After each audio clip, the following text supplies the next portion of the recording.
عموماً بچپن میں یہ بات سننے کو ملی ہے کہ اللہ تعالیٰ نے جنت میں انٹری کے لیے ٹیسٹ کے طور پر ایک خطرناک برج رکھا ہوا ہے جسے پل صراط کہا جاتا ہے، جو کہ بال سے زیادہ اللہم باریک اور اجرنا تلوار من کی النار۔ دھار سے زیادہ کاٹنے والا ہے۔ اہل جنت اس سے بآسانی گزر جائیں گے، جبکہ کافر اور منافقین کٹ کر کر دوزخ میں گرتے جائیں گے۔ والعیاذ باللہ تعالی۔ کیا یہ بات واقعی درست ہے؟ بالکل 100% درست ہے جی۔ اللہم اجرنا من النار، آمین، اللہم اجرنا من النار، آمین، اللہم اجرنا من النار، آمین۔ اللہم من احییتہ منا فاحیہ علی الاسلام ومن توفیتہ منا فتوفہ علی الایمان۔ اللہم انی اعوذ بک من عذاب جہنم ومن عذاب القبر ومن فتنة المحیا والممات ومن شر فتنة المسیح الدجال، آمین۔ میرے بھائیو، یہ پل صراط کا ذکر قرآن میں بھی اشارتاً موجود ہے۔ سورہ مریم کے اندر آپ کو 71 نمبر آیت مل جائے گی، پارہ نمبر 16 کے اندر۔ اعوذ باللہ من الشیطان الرجیم، بسم اللہ الرحمن الرحیم۔ دوزخ کے کانٹیکسٹ میں گفتگو کرتے ہوئے اللہ تعالیٰ فرماتا ہے وَإِن مِّنكُمْ إِلَّا وَارِدُهَا، اور کوئی بھی تم میں سے ایسا نہیں ہے مگر یہ کہ اسے دوزخ سے گزرنا پڑے گا۔ کان علی ربہ حتما مقضیہ، یہ تمہارے رب کی طرف سے تقدیر میں شدنی بات ہے، یہ ڈیسٹنی تمہارے لیے مقرر ہے کہ تم سب کو آگ کے اوپر سے گزرنا پڑے گا، چاہے کوئی جن ہے، انسان ہے، وہ پیغمبر ہے، صحابی ہے، تابعی ہے، نیک ہے، بد ہے، سب کو ایک دفعہ گزرنا پڑے گا۔ پھر کیا ہوگا؟ ثم ننجی الذین اتقوا ونذر الظالمین فیہا جثیا، پھر ہم نجات دے دیں گے اہل تقوی کو، اور جو ظالم ہیں ان کو گھٹنوں کے بل اسی دوزخ میں رہنے دیں گے۔ والعیاذ باللہ تعالی۔ اللہم اجرنا من النار، آمین۔ بخاری مسلم میں کئی ایک احادیث ہیں پل صراط کے حوالے سے۔ ایک وہ حدیث جو بخاری اور مسلم دونوں میں موجود ہے، اللہ کے محبوب صلی اللہ علیہ وآلہ وسلم فرماتے ہیں کہ قیامت والے دن اللہ تعالیٰ جہنم کے دونوں سروں پہ ایک پل رکھے گا، یعنی جہنم کو پار کرنے کے لیے ایک بہت بڑا پل رکھے گا۔ بخاری مسلم کے الفاظ ہیں سب سے پہلے میں اپنی امت کو لے کے اس کے اوپر سے گزروں گا، اور اس کے بعد باقی انبیاء بھی اپنی امت کے لوگوں کو اپنے ساتھ لے کر گزریں گے، اور ہر رسول کی زبان پہ سمیت میرے رب سلم رب سلم رب سلم ہوگا، اے اللہ سلامتی فرمانا، اے اللہ سلامتی فرمانا، اے سلامتی فرمانے والے رب سلامتی فرمانا۔ اب نماز کے بعد بھی مسلم شریف میں دعا ہے نا، اللہم انت السلام ومنک السلام تبارک یا ذا الجلال والاکرام، سلامتی۔ اور نبی علیہ السلام فرماتے ہیں یہ کلام بھی صرف انبیاء کر رہے ہوں گے، انبیاء کے علاوہ کسی کو کلام کرنے کی اجازت بھی نہیں ہوگی۔ آپ ویسے کہتے رہیں کہ ہمارے بزرگ جو ہیں وہ پھڈا ڈال کے بیٹھ لیں گے کہ میں اپنے مرید لے کے جانے ہے۔ بخاری مسلم کہتی ہے کہ انبیاء کے علاوہ سب کی زبانیں ہوں گی گونگ، سوائے اس کے کہ وہ کہیں گے رب سلم رب سلم رب سلم۔ پھر نبی علیہ السلام فرماتے ہیں کہ بخاری مسلم کے الفاظ ہے کہ جب لوگ پل صراط سے گزر رہے ہوں گے نا، تو پل صراط کے دونوں جانب آنکڑے لگے ہوئے ہوں گے، جس طرح کے کانٹے ہوتے ہیں،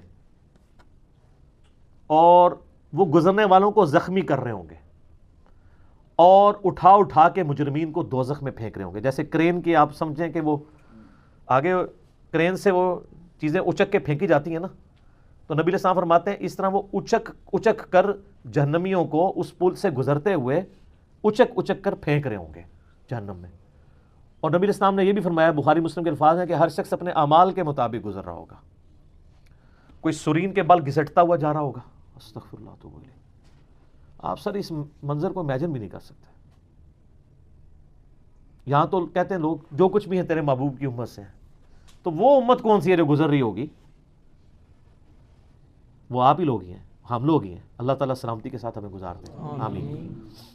آپ علیہ السلام فرمایا کہ بعض لوگ جو ہیں وہ یعنی تیز رفتاری سے گزر رہے ہوں گے، بعض گھسٹ کے اپنے اعمال کے مطابق گزر رہے ہوں گے، اور پھر لوگ کٹ کے دوزخ میں گر رہے ہوں گے۔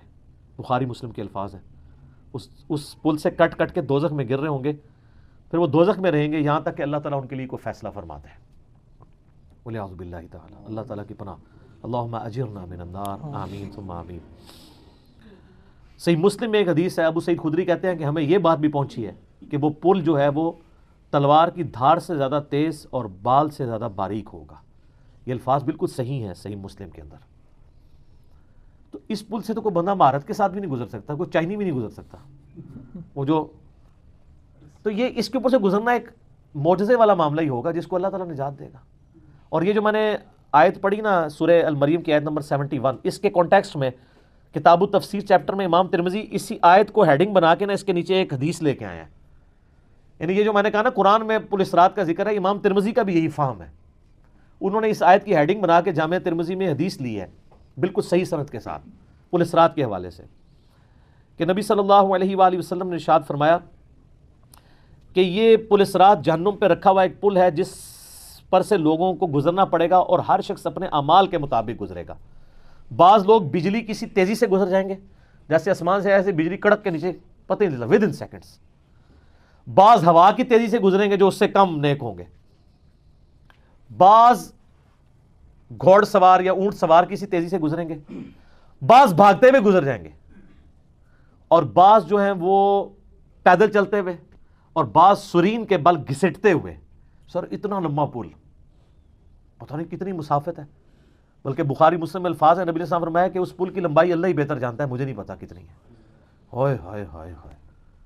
اور بعض ایسے ہوں گے جو کٹ کٹ کے پھر دوزخ میں گر رہے ہوں گے، اور ان کا معاملہ پھر بعد میں اللہ تعالیٰ طے کرے گا کہ ان کے ساتھ کیا کرنا ہے۔ استغفر اللہ۔ جامع ترمذی میں ایک حدیث ہے، حضرت انس بن مالک جو حضور کو 10 سال تک وضو کرواتے رہے، بخاری مسلم میں آیا۔ ترمذی میں الفاظ ہیں، وہ کہتے ہیں یا رسول اللہ قیامت الدین آپ میری شفاعت کریں گے؟ فرمایا میں کروں گا۔ تو یا رسول اللہ مجھے اپنا پتہ بتا دیں، میں آپ کو کہاں تلاش کروں؟ انہوں نے انشور کیتا ہے، آپ نے فرمایا تم پل صراط پہ آ جانا۔ آئے ہائے ہائے، تم مجھے پل صراط پہ دیکھ لینا، میرے امتی گزر رہے ہوں گے، میں ان کے لیے سلامتی کی دعا کر رہا ہوں گا۔ کہا یا رسول اللہ اگر پل صراط پہ نہ پاؤں؟ تو آپ نے فرمایا کہ پھر تم میزان عمل پہ آ جانا، جہاں لوگوں کے نامہ اعمال تولے جا رہے ہوں گے۔ نبی علیہ السلام کا نامہ اعمال نہیں تول رہا ہوگا، آپ کو تو اللہ نے امن دے دیا نا، انا فتحنا لک فتحا مبینا۔ اور بخاری مسلم میں حدیث ہے، حدیث شفاعت کے سارے نبیوں سے لوگ ہوتے ہوتے حضرت عیسیٰ کے پاس جب اینڈ پہ آئیں گے نا تو وہ کہیں گے بس ایک ہی شخص ہے جس کو امن ملا ہوا ہے، تو محمد رسول اللہ کے پاس جاؤ، وہ شفاعت کریں گے۔ تو آپ علیہ السلام اپنی امت کی خاطر ہی یعنی میزان عمل پہ تکلیف کاٹ رہے ہوں گے۔ کہا یا رسول اللہ میزان عمل پہ بھی نہ پاؤں تو کہاں جاؤں؟ فرمایا پھر تم حوض کوثر پہ آ جانا، میں وہاں پہ اپنے امتیوں کو مشروب پلا رہا ہوں گا۔ بخاری مسلم میں درجنوں احادیث ہیں، آسمان کے ستاروں کے برابر اس کے برتن ہیں، اور جو ایک بار پیے گا وہ کبھی پیاسا نہیں ہوگا۔ جنت میں لوگ مشروب لذت کے لیے پیئیں گے، پیاس کی وجہ سے نہیں پیئیں گے۔ انہوں نے کہا یا رسول اللہ اگر آپ مجھے پل صراط پہ بھی نہ ملے، میزان عمل پہ بھی نہ ملے، اور آپ صلی اللہ علیہ وآلہ وسلم حوض کوثر پہ بھی مجھے نہ ملے، تو پھر میں آپ کو کہاں تلاش کروں؟ آپ فرمایا تم مجھے تلاش کرنا، میں ان تین میں سے کسی ایک جگہ پہ ہوں گا۔ تو بخاری مسلم میں پھر یہ بھی آتا ہے کہ میرے حوض کوثر پہ کچھ لوگ لائے جائیں گے، میں کہوں گا اصحابی اصحابی، یہ میرے ساتھی ہیں، تو مجھے بتایا جائے گا کہ آپ کے بعد یہ دین سے الٹے قدم پھر گئے تھے، انہوں نے دین میں بدعتیں جاری کر دی تھی۔